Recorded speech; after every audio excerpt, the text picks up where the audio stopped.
En Hongrie, le référendum sur la relocalisation des réfugiés au sein de l'Union européenne a été invalidé en raison d'une participation trop faible. Un peu moins de 40% des inscrits se sont rendus aux urnes contre les 50% nécessaires.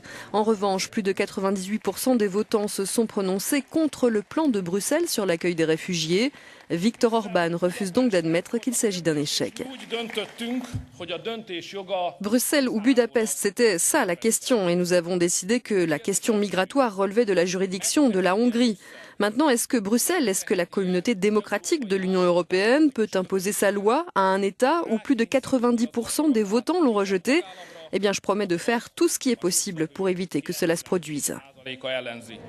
Le Premier ministre hongrois envisage ainsi de changer la Constitution pour, dit-il, refléter la volonté du peuple. L'opposition et plusieurs ONG avaient-elles appelé au boycott ou au vote nul pour invalider ce référendum. La Hongrie est censée accueillir au moins 1294 migrants en vertu du plan de répartition de 160 000 réfugiés adopté l'an dernier par Bruxelles. D'un point de vue international, ce résultat est immanquablement un échec pour Viktor Orban.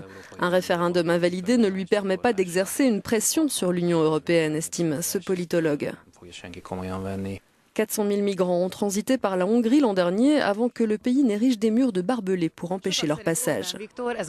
D'après les observateurs, Viktor Orban va devoir changer sa politique qui s'est concentrée ces derniers temps exclusivement sur le rejet de l'immigration et qui ne semble pas avoir porté ses fruits dans la capitale, conclut notre correspondante à Budapest.